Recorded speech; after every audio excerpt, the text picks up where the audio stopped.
ক্বালা রাসূলুল্লাহ সাল্লাল্লাহু আলাইহি ওয়াসাল্লাম, নবীজি বলেন, তোমাদের কারো সকাল যদি হয় 3 অবস্থায়। বলেন কয় অবস্থায়? আগামীকালের সকালটা যদি আমার আপনার জীবনে 3টা অবস্থা হয়। মান আসবাহা মিনকুম আমিনান ফি সিরবিহি, 1 নাম্বার, তোমার সকাল যদি এমন অবস্থায় হয় তুমি তোমার পরিবারকে নিয়ে নিরাপদে আছো। 1 নাম্বার, তোমার সকালটা যদি এমন অবস্থায় হয় তুমি তোমার পরিবার নিয়ে নিরাপদে আছো। 2 নাম্বার, মুআফান ফি জাসাদিহি, তোমার শরীরটা সুস্থ আছে। 3 নাম্বার, ইনদাহু কুতু ইয়াউমিহি, তোমাদের কারো কাছে যদি একদিনের খাদ্য থাকে। সকালবেলা তুমি দেখলা তোমার পরিবার নিয়ে তুমি নিরাপদে আছো। 2 নাম্বার, দেখলা তোমার শরীরটা সুস্থ আছে। 3 নাম্বার, তুমি দেখলা আজকের চলার মতো তোমার কাছে খাবার আছে। নবীজি বলেন, ফাকান্নামা হিজাত লাহুদ দুনিয়া, যেন পুরা দুনিয়ার কল্যাণ তাকে দিয়ে দেওয়া হলো। আপনার সকাল যদি 3 অবস্থায় হয়, আপনি পরিবার নিয়ে নিরাপদে আছেন, আপনি সুস্থ আছেন, আপনার কাছে একদিন চলার মতো খাদ্য আছে, মনে করতে হবে গোটা দুনিয়ার কল্যাণ আপনাকে দিয়ে দেওয়া হয়েছে। এখান থেকেও বোঝা যায় সুস্থতা, নিরাপত্তা, হালাল খাদ্য এইগুলা থাকা এটা আল্লাহর নেয়ামত। তা আল্লাহর কাছে সুস্থতা চাবেন, পরিবারের নিরাপত্তাও তালাশ করবেন, হালাল খাদ্য আল্লাহর কাছে চেয়ে নিব। এই অভ্যাস যেন আমরা করতে পারি, আল্লাহ তৌফিক দান করেন। সহিহুল জামে কিতাবের নাম, 1730 নম্বর হাদিসের বর্ণনা। ক্বালা রাসূলুল্লাহ সাল্লাল্লাহু আলাইহি ওয়াসাল্লাম, নবীজি বলেন, লা ইয়াদখুলুল জান্নাতা জাসাদুন গুজিয়া বিল হারাম। নবীজি বলেন, ওই শরীর জান্নাতে যাবে না যে শরীর হারামের মাধ্যমে লালিত পালিত হয়। নাউজুবিল্লাহ। হারাম উপার্জন যারা, যে শরীর লালিত পালিত হয়, ওই শরীর জান্নাতে যাবে না। এই জন্য সূরা বাকারার 168 নম্বর আয়াতে আল্লাহ বলেন, ইয়া আইয়ুহান নাসু কুলু মিম্মা ফিল আরদি হালালান তাইয়্যিবা, মানুষ তোমরা হালাল পবিত্র খাদ্য এটা তোমরা গ্রহণ করো। সূরা নাহলের 114 নম্বর আয়াতে আল্লাহ বলেন, কুলু মিম্মা রাযাকাকুমুল্লাহু হালালান তাইয়্যিবা ওয়াশকুরু নি'মাতাল্লাহি ইন কুনতুম ইয়্যাহু তা'বুদুন। আমার সাথে বলেন, বলেন হালাল খাও, শুকরিয়া আদায় করো। এই আয়াতের অর্থ হালাল খাও আর আল্লাহ শুকরিয়া আদায় করো, হালাল খাও আর শুকরিয়া আদায় করো। তো আয়াতের সুন্দর অর্থ হলো, তুমি খাও মিম্মা রাযাকাকুমুল্লাহু হালালান তাইয়্যিবা, আল্লাহ তোমাকে যে হালাল পবিত্র খাদ্য দিয়েছে তা থেকে খাও। ওয়াশকুরু নি'মাতাল্লাহ, আর এই যে আল্লাহ তোমাকে পবিত্র খাওয়াইলেন এটা আল্লাহ নেয়ামত, এই নেয়ামতের শুকরিয়া আদায় করো। যদি আল্লাহরই কেবলমাত্র ইবাদত তোমরা করো, বলেন আমরা ইবাদত করি কেবলমাত্র কার? আল্লাহ। এই জন্য আল্লাহ বললেন, তোমরা আল্লাহ যা হালাল পবিত্র খাদ্য দিয়েছেন এটা তোমরা খাও এবং তোমরা আল্লাহর নেয়ামতের শুকরিয়া আদায় করো। আল্লাহ আমাদের সকলকে হালাল খাদ্য এবং হালাল খাদ্য পেয়ে যেন আল্লাহ শুকরিয়া আদায় করতে পারি, আল্লাহ তৌফিক দান করো। রাসূলুল্লাহ সাল্লাল্লাহু আলাইহি ওয়াসাল্লামের সাহাবী আব্দুল্লাহ ইবনে মাসউদ রাদিয়াল্লাহু তাআলা আনহুর বর্ণনা। তাখরিজুশ শারহিস সুন্নাহ নামে একটা কিতাব আছে। এই কিতাবের 4113 নম্বর বর্ণনা। সেখানে আব্দুল্লাহ ইবনে মাসউদ রাদিয়াল্লাহু তাআলা আনহু বলেন, আর আব্দুল্লাহ ইবনে মাসউদ রাদিয়াল্লাহু তাআলা আনহু قال, নবীজির সাহাবী আব্দুল্লাহ ইবনে মাসউদ রাদিয়াল্লাহু তাআলা আনহুর বর্ণনা। আব্দুল্লাহ ইবনে মাসউদ রাদিয়াল্লাহু তাআলা আনহু বলেন, ইয়া আইয়ুহান নাস ইত্তাকুল্লাহ, হে মানুষ তোমরা আল্লাহকে ভয় করো। এরপরে কি কয় দেখেন, আব্দুল্লাহ ইবনে মাসউদ বলেন, উতলুবু ফির রিজকি, অথবা উতলুবুর রিজকা, তোমরা রিজিক তালাশ করো। এরপর কয় ওয়াজমালু ফি তলাবির রিজকি, তোমরা রিজিক অন্বেষণের ক্ষেত্রে সৌন্দর্যতা অবলম্বন করো, মানে মধ্যম পন্থা অবলম্বন করো, রিজিক তালাশ করো। রিজিক তালাশ করবা সুন্দরভাবে, মধ্যম পন্থা অবলম্বন করবা রিজিক তালাশের ক্ষেত্রে। মানে বাড়াবাড়িও না, ছাড়াছাড়িও না, হারামের দিকে যাওয়া যাবে না। হালাল মোটামুটি পর্যায়ে যতটুকু হলে চলে এতটুকু চাওয়া। বেশি চাইতে গিয়ে যেন এমন না হয় যে এটা চাইতে চাইতে তোমার মরণ হয়ে গেল। হালালের অন্বেষণেও যেন তোমার নামাজ ছুটে না যায়, এমনটাও যেন না হয়। হালাল রিজিক তালাশ করতে গিয়ে আপনার নামাজ চলে গেল, এটা কিন্তু বাড়াবাড়ি। এটা আবার কি বাড়াবাড়ি? রিক্সা চালকের উপার্জন হালাল, নিঃসন্দেহে হালাল। হালাল মানে অনেক বেশি হালাল রিক্সা চালকের উপার্জন, কিন্তু উনি রিক্সা চালাইতে গিয়ে জোহর আসর বলল না, এটা বাড়াবাড়ি। তা আব্দুল্লাহ ইবনে মাসউদ রাদিয়াল্লাহু তাআলা আনহু বলেন, লা ইয়াহমিলান্নাকুম ইসতিবতাউর রিজকি। আব্দুল্লাহ ইবনে মাসউদ রাদিয়াল্লাহু তাআলা আনহু বলেন, লা ইয়াহমিলান্নাকুম ইসতিবতাউর রিজকি বিমাআসিল্লাহ। রিজিক তালাশ করতে গিয়ে যদি দ্রুত তুমি রিজিক না পাও, এই দ্রুত রিজিক না পেয়ে হারামের দিকে তুমি যাবে না। রিজিক তালাশ করতে গিয়ে আপনি দেখতেছেন দ্রুত আপনার রিজিক আসে না। আব্দুল্লাহ ইবনে মাসউদ কয়, আল্লাহর নাফরমানির মাধ্যমে যদি দ্রুত রিজিকের ব্যবস্থা হয়, এই জাতীয় রিজিক তুমি তালাশ করবা না। বলেন তো, সুদের মাধ্যমে দেখতে দেখা যায় স্বল্প সময়ে অনেক বেশি টাকা হয়ে যায়। সুদ এটা কি আল্লাহর নাফরমানি কিনা? হ্যাঁ, সুদ আল্লাহর নাফরমানি না? ইবনে মাসউদ বলেন, লা ইয়াহমিলান্নাকুম ইসতিবতাউর রিজকি বিমাআসিল্লাহ। শোনো, তোমরা আল্লাহর নাফরমানির মাধ্যমে রিজিক দ্রুত পাওয়াটা তোমাদেরকে যেন উদ্বুদ্ধ না করে, দ্রুত রিজিক তালাশ করতে গিয়ে হারামের মধ্যে যেন তোমরা লিপ্ত হয়ে না যাও। দ্রুত কামাই করার নেশায় হারামের মধ্যে যেন আমরা লিপ্ত না হই, আল্লাহর কোনো নাফরমানি যেন আমরা না করি। ইবনে মাসউদ রাদিয়াল্লাহু তাআলা এই সতর্ক বার্তা আমাদের জন্য উচ্চারণ করলেন যে হালালের অন্বেষণ করতে গিয়ে দ্রুত রিজিক পাওয়ার আশায় এমন যেন না হয় যে তুমি নাফরমানিতে লিপ্ত হলা। খুব মনোযোগ দিয়ে শোনেন। এখন যেই কথাটা বলবো সেটা হলো, সহিহ বুখারীর 2059 নম্বর হাদিসের বর্ণনাটা টানার পর আমাদের সমাজে দ্রুত বড়লোক হওয়ার আশায় মানুষ কিছু হারামের পথ বেছে নেয়। এর মধ্যে উল্লেখযোগ্য একটা ভয়ঙ্কর হারাম, এটা নিয়ে আলোচনা করব। ওই আলোচনা শুরুর পরে আল্লাহর হস্তে কেউ উঠেন না। জি, সহিহ বুখারীর 2059 নম্বর হাদিসটা আগে শুনেন। ক্বালা রাসূলুল্লাহ সাল্লাল্লাহু আলাইহি ওয়াসাল্লাম, নবীজি বলেন, ইয়াতি আলান নাসি জামান লা ইউবালিল মারউ মা আখাযা মিনহু আমিনাল হালাল মিনাল হারাম। এমন একটা জামানা আসবে যেই জামানায় মানুষ পরোয়া করবে না কোত্থেকে সে কামাই করছে, এই পরোয়া করবে না। তার উপার্জিত জিনিসটা হালাল না হারাম মানুষ পরোয়া করবে না। আসলেই হলো আমার পকেটের মধ্যে, এটা হালাল না হারাম এটা দেখার সময় নাই।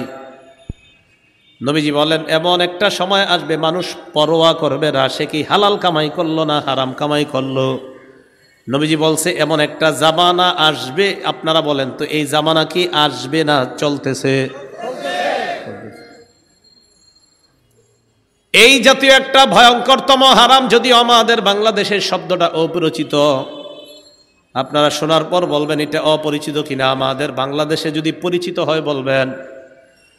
এই ভয়ঙ্করতম একটা হারামের নাম হলো সুদের মাধ্যমে উপার্জিত সম্পদ। কিসের মাধ্যমে? এটা আমাদের বাংলাদেশে অপরিচিত হলেও বহির্বিশ্বে এটা পরিচিত। বাংলাদেশে এটা পরিচিত, তাহলে তো বাংলাদেশে যদি পরিচিত হয় তো ভালো করে একটু শুনতে হয়, ঠিক না? তাহলে সুদ আমাদের দেশে পরিচিত না?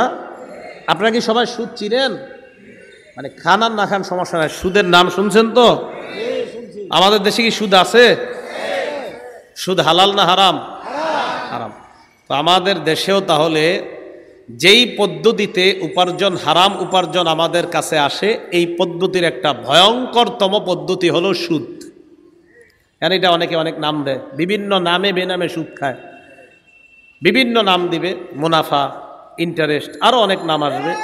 তো এই জাতীয় নামের মাধ্যমে সুদ সুদেই, এটা যত নামে দেন, সুদের নাম যদি কোনো কারণে যদি সুদের নাম দিয়ে দেন যে আল্লামা সুদ, কোনো কারণে যদি সুদের নাম এরকম ভালো দেন, মুনাফা তো একটা সুন্দর শব্দ, ইন্টারেস্ট সুন্দর শব্দ, সুদের সাথে যত ভালো জিনিসে আপনি লাগান, কিয়ামত পর্যন্ত এটা হারাম এটা হালাল, কোনো ভালো যত পদ্ধতি অবলম্বন করেন এটা ভালো হবে না।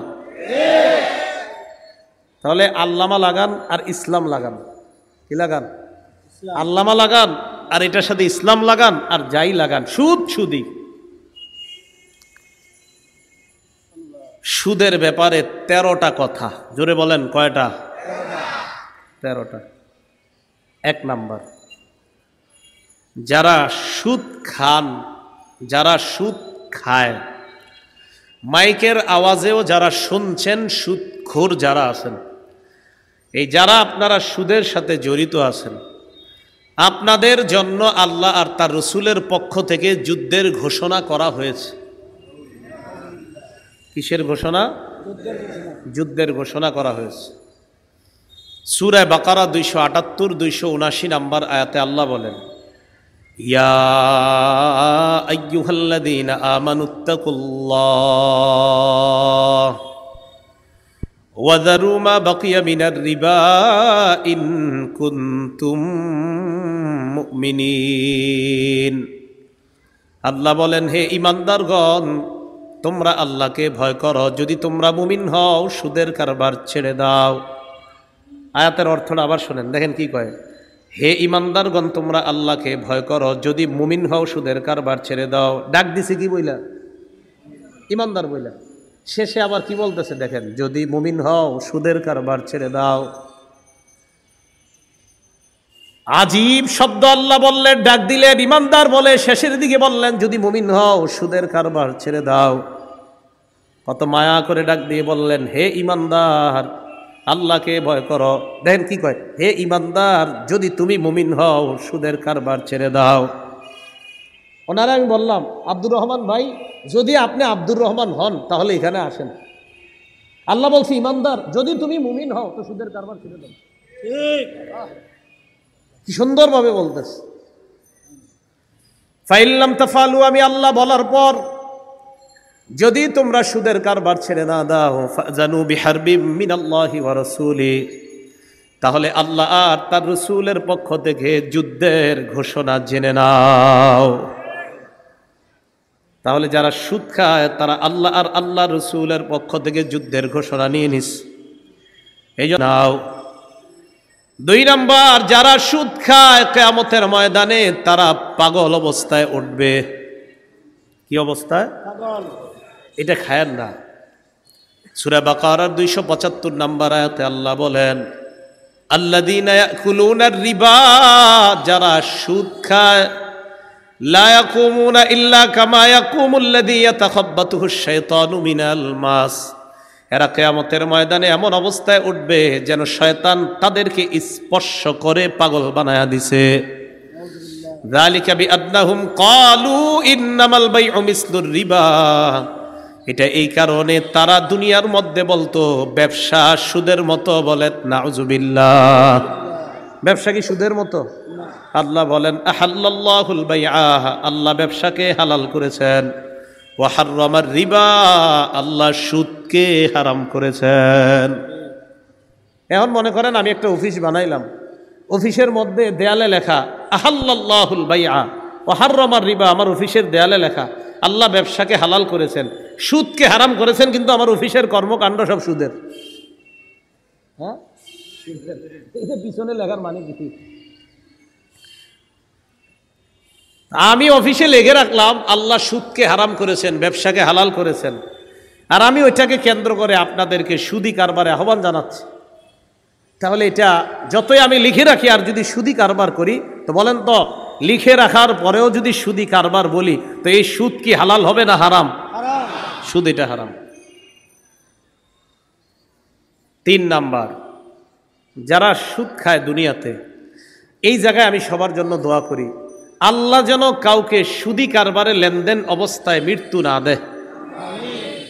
সুদ থেকে ফিরিয়ে খুব দ্রুত যেন আল্লাহ ওই বান্দাকে নিয়ে আল্লাহ যেন তাকে হেদায়েত দিয়ে দেয়। সুদি লেনদেনে যদি মৃত্যু হয়ে যায়, কারো এমন মরণ না হোক, যদি হয় কিয়ামতের ময়দানে এই ব্যক্তি এমন অবস্থায় উঠবে, মনে হবে তার এই গলার মধ্যে কেউ চেপে ধরে শ্বাসরোধ করে তাকে কেউ হত্যা করতে চাইতেছে, হা হা করে ফাঁসি লাগাইলে যেমন মনে হয়, এমন অবস্থায় সুদখোর কিয়ামতের মাঠে উঠবে।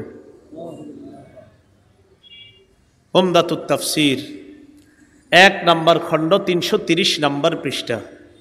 আর আব্দুল্লাহ ইবনে আব্বাস রাদিয়াল্লাহু তাআলা আনহুমা قال, আব্দুল্লাহ ইবনে আব্বাস রাদিয়াল্লাহু তাআলা আনহুমার বর্ণনা, তিনি বলেন, আকিলুর রিবা ইউবাসু ইয়াউমাল কিয়ামাতি মাজনুনান ইউখনাক। সুদখোরকে কিয়ামতের ময়দানে এমন অবস্থায় উঠানো হবে, দেখলে মনে হবে পাগল, আর মনে হবে তাকে শ্বাসরোধ করে হত্যা করা হচ্ছে, দেখলে এমনটা মনে হবে। 4 নাম্বার, আপনাদের এই এলাকায় যারা সুদ খায়, যারা সুদি কারবারের লেনদেন করে, তারা এই এলাকার জন্য আল্লাহর আযাব বৈধ করে নেয়। এই দেখেন, এই এলাকার নাম মুগদা। এখন আপনারা সুদ খান না অনেকে, কিন্তু যারা খায় তারা ওই এলাকার জন্য আল্লাহর গজবকে বৈধ করে নেয়। মানে আল্লাহ গজব দিতে চান না, কিন্তু যারা সুদের কারবার করে তারা আল্লাহর গজবকে বৈধ করে নেয়। আত-তারগীব ওয়াত-তারহীব কিতাবের নাম, 3 নম্বর খণ্ড, 69 নম্বর পৃষ্ঠা, 59 নম্বর পৃষ্ঠা। আর আব্দুল্লাহ ইবনে আব্বাস রাদিয়াল্লাহু তাআলা আনহুমা قال, قال رسول الله صلى الله عليه وسلم, নবীজি বলেন, ইদা যাহারাজ জিনা ওয়ার রিবা ফি ক্বরিয়া, কোন এলাকার মধ্যে যখন 2টা অপরাধ বেড়ে যায়, বলেন কয়টা? কোন এলাকায় যখন 2টা অপরাধ বেড়ে যাবে, 1 নাম্বার ব্যভিচার, 2 নাম্বার সুদের কারবার, قد احلوا بانفسهم عذاب الله, ব্যভিচারকারীর দল আর সুদের কারবার যারা করে তারা ওই এলাকার জন্য আল্লাহর আযাব বৈধ করে দেয়। নাউজুবিল্লাহ। তাহলে কয় গুনাহ বাড়লে এলাকায় আযাব বৈধ হয়? ব্যভিচার, সুদের কারবার। 5 নাম্বার, যারা সুদ খায় তাদের কারণে ওই এলাকায় আল্লাহ দুর্ভিক্ষের গজব দেয়। কিসের গজব দেয়? দুর্ভিক্ষের গজব দেয়। মুসনাদে আহমদ কিতাবের নাম, হাদিস নাম্বার 17822 নম্বর হাদিসের বর্ণনা।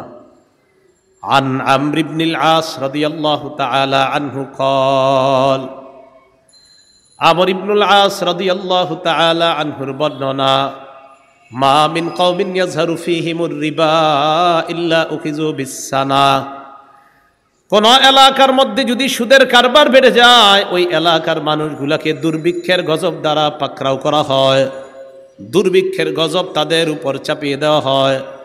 ওমা মিন কওমিন ইয়াজহারু ফীহিমুর রিশা, কোন এলাকায় যখন ঘুষের কারবার বেড়ে যায়, ইল্লা উখিযু বির-রু'বি, ওই এলাকার মানুষগুলা কাপুরুষ হয়ে যায়, পুরুষগুলা কাপুরুষ হয়ে যায়। সুদের কারণে এলাকায় দুর্ভিক্ষ হয়, ঘুষের কারণে পুরুষরা কাপুরুষ হয়ে যায়। দাবি করবেন যে আমরা এই এলাকায় 100% মুসলমান, কিন্তু কাজে কর্মে দেখা যাবে আপনারা কাপুরুষের মতো আচরণ করবেন। কেন? ঘুষের কারবার বেড়ে গেলে সাহসী পুরুষগুলাও কাপুরুষ হয়ে যায়। 6 নাম্বার, যারা সুদ খায় তারা পেটে সাপ ঢুকায়। কি ঢুকায়? সাপ ঢুকায়। সাপ, সাপ, সাপ চিনেন তো আপনারা? হ্যাঁ, সবার চেহারাগুলো কেমন জানি মরা মরা লাগতেছে। সুদের আলোচনার আগ পর্যন্ত তো ভালোই ছিল সব। হ্যাঁ, এখন দেখি একটু, আরে চলবে তো অবশ্যই, চেহারা কালো হলেও চলবে, না হলেও চলবে, এই টেনশন করেন না। যারা সুদ খায় তারা পেটে সাপ ঢুকায়। ইবনে মাজাহ হাদিস নাম্বার 2273 নম্বর হাদিসের বর্ণনা। আন আবি হুরায়রা রাদিয়াল্লাহু তাআলা আনহু قال, قال رسول الله صلى الله عليه وسلم, আবু হুরায়রা রাদিয়াল্লাহু তাআলা আনহুর বর্ণনা, আল্লাহ নবী বলেন, আতাইতু লাইলাতান উসরিয়া বি আলা কওমিন, আমি মেরাজে যখন গেলাম, এমন একদল মানুষের পাশ দিয়ে গেলাম, যেই মানুষগুলার দিকে তাকায় দেখলাম, বুতুনুহুম কাল বুয়ুত, তাদের পেটগুলা বিশাল বড় বাড়ির মতো। পেট কিসের মতো? বাড়ি। ফিহা আল হাইয়াত তুরাবিন খারিজি বুতুনিহিম, আল্লাহ নবী কয় বাহির থেকে তাকায় দেখি তাদের পেটের মধ্যে বিশাল বড় বড় সাপ দৌড়ায়, বাহির থেকে সাপ দেখা যাইতেছে, সাপ দৌড়ায়। ফাকুলতু মান হাউলা ইয়া জিবরিল, আমি প্রশ্ন করলাম জিবরিল এরা কারা? জিবরিল জবাব দেয় হাউলা আকালাতুর রিবা ইয়া রাসূলুল্লাহ, হুজুর এরা হলো সুদখোরের দল, নাউজুবিল্লাহ। সুদ খাওয়া মানে পেটে সাপ ঢুকানো। ভাই এই অপরাধটা কইরেন না, এতে আপনার দুনিয়াও বরবাদ হয়ে যাচ্ছে, আখেরাতও বরবাদ। আপনি কার জন্য সুদ খান? আপনি এই হারামটা কার জন্য নিচ্ছেন? আপনার ছেলে মেয়ে বিবির জন্যই তো। আগের জামানায় মানুষ মারা গেলে মানুষ মানুষকে মনে রাখতো, কিছুদিন মোটামুটি মনে রাখতো। এই যুগে মারা গেলে কিন্তু আজকে মারা গেছেন না, কালকে সকাল থেকে আপনার ছেলে আপনার মনে রাখবে না, ও ওর মতো ওর মোবাইল টোবাইল নিয়ে ব্যস্ত হয়ে যাবে, আপনারে মনে রাখবে না। আপনি কার জন্য সুদ খাইতেছেন? আপনি বিশ্বাস করেন না, আপনি মারা যাওয়ার সাথে সাথে দুনিয়া ওর ঠিক মতো চলবে, আপনি চলে গেলেন, আপনার খোঁজও নিবে না। আপনি মারা গেছেন, শেষ, আপনি মাটির নিচে। 1 বছর পরে মুগ্ধা পুরা এলাকাও ভুলে যাবে আপনি যে এলাকার কেউ ছিলেন। তা আপনি কার জন্য এটা করতেছেন? এই হারামে আপনি হাত দিয়েন না। যারা ছেলে মেয়ে আছেন আপনারা আপনার বাবাকে বলেন, আব্বা বছরে 12টা শার্ট পাঞ্জাবি গেঞ্জি দেওয়া দরকার নাই, হালাল টাকায় পারেন আমাকে সামান্য কিছু দিয়েন, হারাম আমার পিছনে আপনি খরচ করেন না। মা বোন মেয়েরা যারা আছেন আপনি আপনার বাবাকে বলেন, স্ত্রী যারা আছেন আপনার স্বামীকে বলেন, তুমি আমার জন্য হালাল টাকায় যা পারো আমাকে খাওয়াবা, পরাবা, সামান্য হারাম আমার পিছনে খরচ করবা না। আমি আশাবাদী কোনো বিবি তার স্বামীকে যদি এটা বলে, কোনো ছেলে আর মেয়ে যদি তার বাবাকে এটা বলে, আমি আশাবাদী ইনশাআল্লাহ ওই বাবা ওই স্বামী সুদের কারবার থেকে ফিরে আসবে। কেন? কারণ তিনি তো সুদের কারবারের টাকা বাড়াচ্ছে তাদের জন্য। তো এই গেল 6 নাম্বার। 7 নাম্বার, যারা সুদ খায় তারা আপন মাকে বিয়ে করে। আপন মায়ের সাথে বিয়ে কি জায়েজ? হারাম না? হারাম, জিনা, ব্যভিচার। ইবনে মাজাহ 2274 এবং 2275 নম্বর হাদিসের বর্ণনা, আর রিবা 70 হুবা, সুদের গুনাহের শাখা হলো 70টা। বলেন সুদের গুনাহের শাখা কয়টা? আইসারুহা আইয়ান কিহার রাজুল উম্মা, সবচাইতে নিম্ন শাখা হলো আপন মাকে বিয়ে করা। আমি মাঝে মাঝে চিন্তা করি 70টা শাখার মধ্যে যদি সবচাইতে নিম্ন শাখা হয় আপন মাকে বিয়ে করা, বাকি 69টা না জানি আরো কঠিন। এটা যদি নিম্ন হয় তো বাকি 69টার কি অবস্থা হবে? এই গেল 7 নাম্বার। 8 নাম্বার, সুদ খাওয়া মানে আপনার দুনিয়া নষ্ট হওয়া, আখিরাত নষ্ট হওয়া। সহিহ বুখারীর বর্ণনা 2766 নম্বর হাদিসের বর্ণনা, ক্বালা রাসূলুল্লাহ সাল্লাল্লাহু আলাইহি ওয়াসাল্লাম, নবীজি বলেন, ইজতানিবুস সাবআল মুবিকাত, আল্লাহ নবী বলেন তোমরা 7টা ধ্বংসকারী অপরাধ থেকে বাঁচো। বলেন আমাদেরকে ধ্বংস করে কয়টা অপরাধ? 1 নাম্বার শিরকু বিল্লাহ, আল্লাহর সাথে শিরিক করা। এটা আমাদের দুনিয়া নষ্ট করে দেয়, আখিরাত নষ্ট করে দেয়। আল্লাহর সাথে কি করা?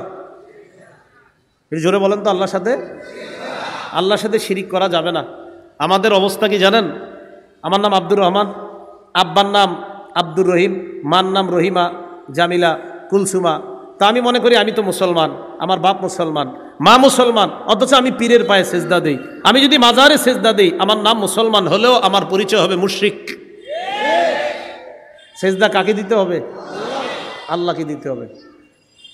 তো যেই অপরাধ আমাদেরকে ধ্বংস করে দেয়, 1 নাম্বার শিরিক করা, 2 নাম্বার সিহরু জাদু করা, 3 নাম্বার অকতুন নাফসিল্লাতি হারামাল্লাহু ইল্লা বিল হক, অন্যায়ভাবে কাউকে হত্যা করা, 4 নাম্বার আকলুর রিবা, সুদ খাওয়া, 5 নাম্বার আকলু মালিল ইয়াতীম, এতিমের সম্পদ অন্যায়ভাবে ভক্ষণ করা, 6 নাম্বার তাওয়াল্লি ইয়াউমাজ জাহফি, জিহাদের ময়দান থেকে পলায়ন করা, 7 নাম্বার অকসফুল মুহসানাতিল মুমিনাতিল গাফিলাত, সতী সাদী সহজ সরল কোনো মুমিন নারীর উপর মিথ্যা অপবাদ দেওয়া। এই 7টা অপরাধ আমাদের জীবনটা নষ্ট করে দেয়, আখিরাত বরবাদ করে দেয়। সাতের মধ্যে একটা হলো সুদ খাওয়া। সুদ যারা খাবে দুনিয়ার পরিবারটাও নষ্ট হবে, আখেরাত তো নিজের বরবাদ হবে, পেটে সাপ ঢুকাবে, আরও কত ধরনের আযাব আছে। আল্লাহ আমাদের এই পুরা সমাজকে এই ভয়ঙ্কর অপরাধ থেকে বেঁচে থাকার তৌফিক দান করেন। 9 নাম্বার, সুদ খাওয়া অবস্থায় যার মরণ হয়, আল্লাহর কাছে দোয়া করি, আল্লাহ কোন মুসলমান যেন সুদ খাওয়া অবস্থা, তার সুদি কারবারে লেনদেন আছে, এই অবস্থায় যেন কারো মরণ না হয়। আল্লাহ যেন ফিরিয়ে আনে, সবাই বলেন আমিন। আল্লাহ যেন ফিরিয়ে আনে, বলেন আমিন। আল্লাহ না করেন যদি সুদের সাথে লেনদেন অবস্থায় মারা যায়, তাকে কবর দিয়ে আসার পর সে একটা নদীর মধ্যে সাঁতার কাটা শুরু করবে, ওই নদীটার মধ্যে রক্ত থাকবে, এই রক্তের নদীতে সাঁতার কাটতে কাটতে বারবার কিনারায় উঠতে চাবে, বারবার কিনারা থেকে তাকে আঘাত করা হবে, আবার নদীর মাঝখানে আসবে, এভাবে চলতেই থাকবে, কোনোদিনও নদীর কিনারায় সে পৌঁছতে পারবে না। দলিল সহিহ বুখারী 2085 নম্বর হাদিসের বর্ণনা।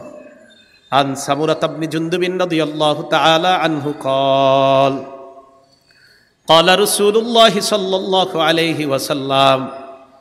সামুরা ইবনে জুনদুব রাদিয়াল্লাহু তাআলা আনহু বলেন, ফজরের নামাজের পর আল্লাহ নবী আমাদেরকে একদিন একটা রাতের ঘটনা শোনাইলেন। নবীজি বললেন, রাআইতুল লাইলাতা রাজুলাইন আতায়ান, আমি দুই ব্যক্তিকে দেখলাম আমার কাছে আসছে। ফাখরাজানি ইলা আরদিন মুকদ্দাসা, আমাকে একটা পবিত্র জমিনের কাছে নিয়ে যায়। পবিত্র ভূমির কাছে যাওয়ার পর নবীজি বলেন, আমরা তিনজন চলতে লাগলাম।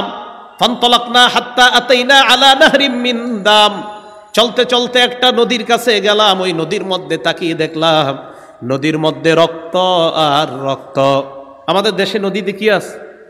পানি আছে। নবীজি বলেন, ওই নদীর মধ্যে আমি দেখলাম রক্ত আর রক্ত। হঠাৎ আমি দেখলাম নদীর মাঝখানে এক ব্যক্তি দাঁড়িয়ে আছে, ফিহি রাজুলুন কাইম, এটা নদী মনে করেন, মাঝে এক ব্যক্তি। ওয়ালা ওয়াসতিন নাহরি রাজুলুন বাইনা ইয়াদাইহি হিজারা, নদীর কিনারায় আরেকজন, তার সামনে পাথর আর পাথর। ফাকবালা রাজুলুল্লাযী ফিন নাহরি, নদীর মাঝখানের লোকটা নদীর কিনারার দিকে রওনা করছে। নদীর কিনারায় যিনি দাঁড়িয়ে আছে, রমার রাজুলু বিহাজারিন ফিহি, নদীর কিনারার লোকটা একটা পাথর নিয়ে সাঁতার কাটি লোকটার মুখ বরাবর মারে। রাদ্দাহু হাইসু কানা, পাথরের আঘাতে লোকটা আবার নদীর মাঝখানে চলে যায়। নবীজি বলেন, কুল্লামা যা আলিয়াখরুজা, যতবার বের হতে চায় ততবার পাথরের আঘাত খায়, আবার নদীর মাঝখানে চলে যায়। জিবরিল আমিন আমাকে বলে, আল্লাযী রাআইতাহু ফিন নাহরি আকিলুর রিবা, ইয়া রাসূলুল্লাহ, আপনি যাকে নদীর মধ্যে সাঁতার কাটতে দেখলেন এটা হলো সুদখোর। নাউজুবিল্লাহ, আল্লাহ হেফাজত করেন। তো সুদি লেনদেন অবস্থায় যদি মারা যায়, একটু চিন্তা করেন কত ভয়ঙ্কর অবস্থা হবে। 10 নাম্বার, যে ব্যক্তি সুদ দেয়, যে ব্যক্তি সুদ খায়, যে সুদের কারবার লেখে, যে সুদের সাক্ষী দেয়, এই 4 শ্রেণীকে আল্লাহ রাসূল সাল্লাল্লাহু আলাইহি সাল্লাম অভিশাপ দেয়। যে সুদ খায়, যে সুদ দেয়, যে সুদের কারবার লেখে, যে সুদের সাক্ষী দেয়, এই 4 শ্রেণীকে আল্লাহ রাসূল অভিশাপ দেয়। নাসাই শরীফের 5103 নম্বর হাদিসের বর্ণনা। আন আলী ইবনে আবি তালিব রাদিয়াল্লাহু তাআলা আনহু আন্না রাসূলুল্লাহ সাল্লাল্লাহু আলাইহি ওয়াসাল্লাম লাআনা আকিলা রিবা ওয়া মুকিলা ওয়া কাতিবা, পরের বর্ণনায় ওয়া শাহিদা। আলী রাদিয়াল্লাহু তাআলা আনহু বলেন, আল্লাহ নবী সুদখোরকে অভিশাপ দেয়, সুদদাতাকে অভিশাপ দেয়, সুদের লেখককে অভিশাপ দেয়, সুদের সাক্ষ্যদাতা যে তাকে অভিশাপ দেয়। 4 শ্রেণীকে আল্লাহ নবী অভিশাপ দেয়। এলাকায় অনেক সহজ সরল মানুষ আছে যারা সুদে টাকা লাগায়, তো এরা কি করে, ওই সহজ সরল মানুষগুলারে সাক্ষী রাখে। ভালো মানুষ, নামাজি ব্যক্তি এদেরকে সাক্ষী রাখে। প্রিয় নামাজি ভাইয়েরা শোনেন, সুদের সাক্ষীও দিবেন না, সুদের সাক্ষী যদি দেন তাও নবী আপনার অভিশাপ দিবে। এই জন্য সুদের লেখা, সুদের সাক্ষীদাতা, আপনি দেখেন আপনি একজন নামাজি ব্যক্তি, সুদের সাক্ষী আপনি দিলেন, খাইলেনও না, ধরলেনও না, ফাও ফাও নবীর অভিশাপের তলে কেন পড়বেন? এজন্য সুদের সাক্ষী দিবেন না, সুদের লেখাও লিখবেন না, সুদ খাবেন না, সুদ দিবেন না। এই 4 শ্রেণীর অন্তর্ভুক্ত হওয়া থেকে আল্লাহ আমাদেরকে হেফাজত করেন। 11 নাম্বার, জেনে শুনে সামান্য পরিমাণ সুদ খাওয়া মানে 36 বার ব্যভিচার করার চাইতে বড় অপরাধ করা। জেনে শুনে সামান্য পরিমাণ সুদ খাওয়া, কমান সাউন্ড কমান, জেনে শুনে সামান্য পরিমাণ সুদ খাওয়া মানে 36 বার ব্যভিচারের চাইতে বড় অপরাধ করা। হাদিসের কিতাবের নাম মুসনাদ আহমদ। এই কিতাবের 22,007 নম্বর হাদিসের বর্ণনা। দিরহামু রিবান ইয়াকুলুহু রাজুল ওয়া হুয়া ইয়ালাম আশাদ্দু মিন 36 জিনা। জেনে শুনে 1 দিরহাম পরিমাণ সুদ খাওয়া 36 বার ব্যভিচার করার চাইতে বড় অপরাধ করা।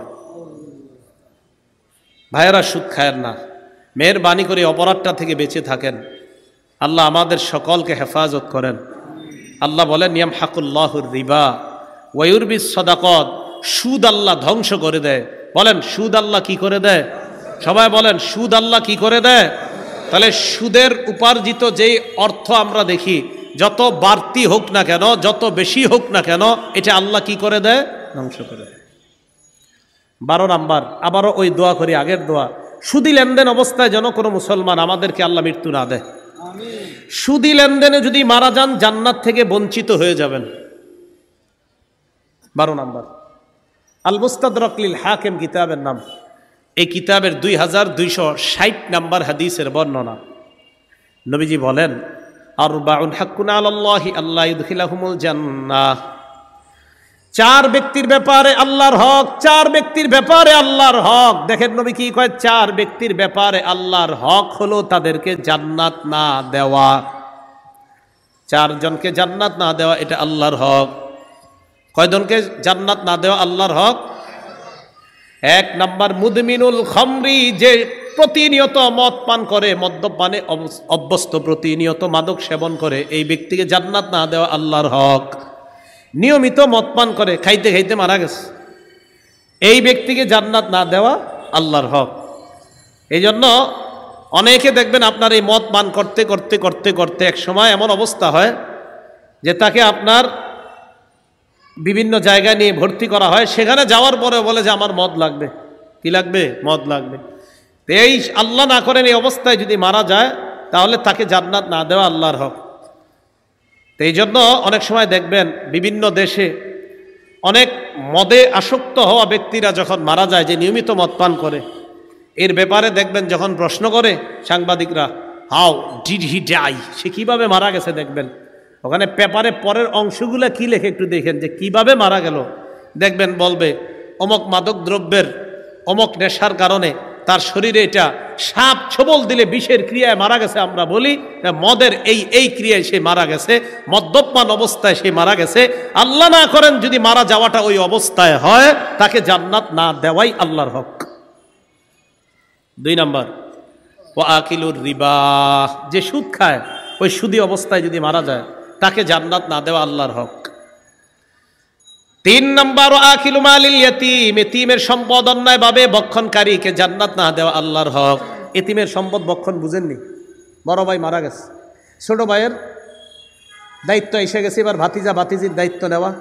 ছোট ছোট ভাতিজা ভাতিজি আছে, ছোট ভাইয়ের মাথায় সারাক্ষণ ফিকির, এদেরকে বুঝায়া শোনায়া কলমের খোঁচায় কিভাবে বড় ভাইয়ের সম্পদ নেওয়া যায়। এটা এতিমের সম্পদ ভক্ষণ করা। মুসলিম শরীফের 1610 নম্বর হাদিস, সারা জীবন মন দিয়ে শুনেন এটা। রাসূল সাল্লাল্লাহু আলাইহি সাল্লাম বলেন মানিকতাতু আশিবরাম মিনাল আরদ জুলমা, কেউ যদি কারো 1 বিঘত সম্পদ জোর দখল করে নেয়। কয় বিঘত? 1 কাঠা না, 1 কাঠা না, 1 বিঘত। বলেন কতটুক? 1 বিঘত, মাত্র 1 বিঘত সম্পদ যদি কেউ কারো সম্পদ জোর দখল করে নেয়, তাওয়াকাহুল্লাহু ইয়াহা ইয়াউমাল কিয়ামাতি মিন 7 আরদিনা, কিয়ামতের ময়দানে আল্লাহ তার গলার মধ্যে 7 স্তরের জমিন ঝুলাইয়া দিবে। কিন্তু চিন্তা করে দেখেন তো, এই জমিন কি কারো গলায় ঝুলাইতে পারবো আমরা দুনিয়াতে? একটু ভাবেন, 7 স্তরের জমিন যদি কারো গলায় ঝুলায়, ওরে দেখা যাবে কেমন? তাহলে 1 বিঘত সম্পদ অন্যায়ভাবে জোর দখল করলে অবস্থা যদি হয়, তা আপনি যদি 1 কাঠা 2 কাঠা আরো কত সম্পদ এতিমের ভক্ষণ করলেন, কি অবস্থা হবে? তো বলছিলাম 3 নাম্বার, এতিমের সম্পদ অন্যায়ভাবে ভক্ষণকারীকে জান্নাত না দেওয়া আল্লাহর হক। 4 নাম্বার আল-আকুলি ওয়ালিদাই, পিতা মাতার নাফরমান সন্তান, এই সন্তানকে জান্নাত না দেওয়া আল্লাহর হক। এই হলো 12 নাম্বার। 13 নম্বর মনোযোগ দিয়ে সবাই শুনেন, আবু দাউদ শরীফের 3-3-3-1, তিনটা তিনের পরে একটা এক হইলে কত হয়? 3300। সুন্দর বলছেন, 3331, খুব সুন্দর হয়েছে কথাটা। এই জায়গায় রাসূল সাল্লাল্লাহু আলাইহি সাল্লাম বলেন, লা ইয়াতিয়াবনা আলান নাসি জামান, এমন একটা সময় আসবে মানুষের উপর, লা ইয়াবকা আহাদুন ইল্লা আকালা রিবা, যেই সময় কেউ বাকি থাকবে না, সবাই সুদ খাবে। আসলে কি সুদ খায়? সবাই খায় না তো। নবী কয় ওয়া ইল্লাম ইয়াকুলহু, যদিও ডাইরেক্ট না খায়, আসাবাহু মিন বুখারিহি, সুদের ধোঁয়া তার গায়ে লাগবে। ডাইরেক্ট যদিও না খায়, সুদের ধোঁয়া তার গায়ে লাগবে। এরে নিয়ে গেলাম এক কাপ চা খাওয়াইতে, চা খাওয়াইতে নিয়ে যাওয়ার পর তাকে আমি চা খাওয়াইয়া দিলাম 5 টাকা 10 টাকা কাপের কফি বা চা খাওয়াইয়া দিলাম।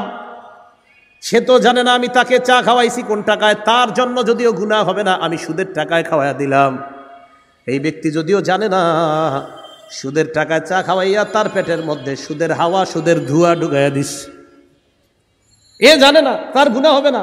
এই জন্য দেখবেন মাঝে মাঝে ফজরে মজা পান, জোহরেও মজা পান ইবাদত কইরা, আসরে ইবাদতে মজা পান, মাগরিবেও ইবাদতে মজা পাইতেছেন, এশার নামাজে হঠাৎ মজা পান না। আচ্ছা ঘটনা কি? আমি মজা পাচ্ছি না কেন? ওহো, মুগ্ধা আমার ওই দোস্ত না আমারে নিয়ে 3টা পরোটা খাওয়াইছিল অমুক হোটেলের মধ্যে। আচ্ছা খানায় কি কোনো ভেজাল আছে? না আমি খাইছি, আমি তো আর ভেজাল খাই নাই। আরে ভাই আপনি তো খান নাই, আপনারে যে খাওয়াইছে সেটা তো জানেন না। ও সুদের টাকায় খাওয়ানোর কারণে 4 ওয়াক্ত নামাজে মজা পাইছেন, হারামের ধোঁয়া ভিতরে ঢুকার কারণে এসব নামাজে আর মজা পাচ্ছেন না।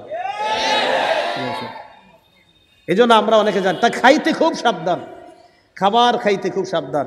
পেটে যদি হালাল না যায়, আপনি গুনাহ হবে না যদিও আপনার, কিন্তু আপনার অজান্তে যদি হারাম কেউ দিয়ে দেয়, ইবাদতে মজা পাবেন না, আপনি জানবেনও না। আল্লাহ বুঝার তৌফিক দান করেন। তাহলে সুদের পদ্ধতিতে আমাদের সমাজের মধ্যে যে উপার্জনটা হয় এটার নাম হারাম। বলেন এটার নাম কি? আল্লাহ বলছে হালাল খাইতে, নবীজি বলছেন হালাল উপার্জন করতে। আল্লাহ বলেছেন হালাল খাইতে, হালাল উপার্জন করতে, নবী বলছেন হালাল খাইতে, হালাল উপার্জন করতে। হারাম উপার্জন থেকে নবী নিষেধ করেছেন। হারামের মধ্যে ভয়ঙ্করতম একটা পদ্ধতির নাম সুদি পদ্ধতি।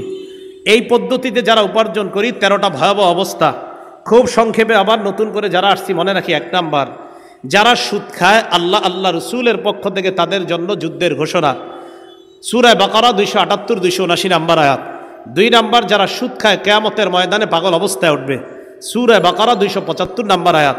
3 নাম্বার, যারা সুদ খায় কিয়ামতের ময়দানে তাদেরকে শ্বাসরোধ করা অবস্থায় হত্যা করা হচ্ছে এমন অবস্থায় উঠবে, উমদাতুত তাফসীর 1 নম্বর খণ্ড 330 নম্বর পৃষ্ঠা।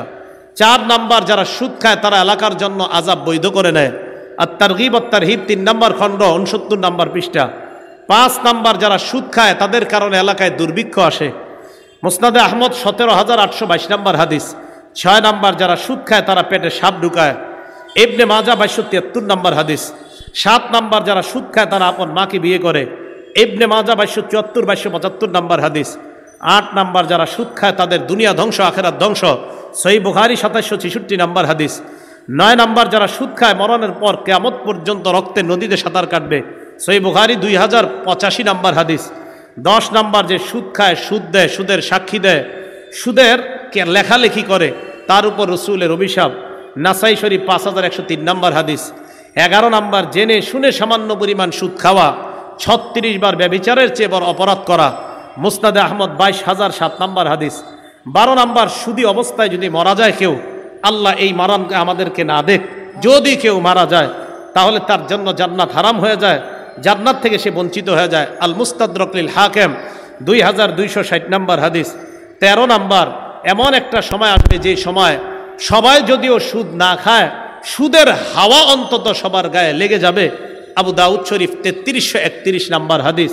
আল্লাহ আমাদের এই সমাজকে সুদ মুক্ত সমাজ হিসাবে যেন ইমাম ওলামা যারা আছে তাদের সাথে মিলে মিশে হারাম মুক্ত, বিশেষ করে সুদ মুক্ত একটা সমাজ যেন এই মুগদাবাসী, এই এলাকার আলেম ওলামা এবং আইন শৃঙ্খলা বাহিনী সহ এই এলাকার যারা উপরস্তরের লোক যারা আছে সবাই মিলে মিশে সুদ মুক্ত একটা সমাজ গড়ে আল্লাহর গজব থেকে যেন এই সমাজকে হেফাজত করতে পারি। আল্লাহ তৌফিক দান করেন। আমিন। আখিরু দাওয়ানা আনিল হামদুলিল্লাহি রাব্বিল আলামিন।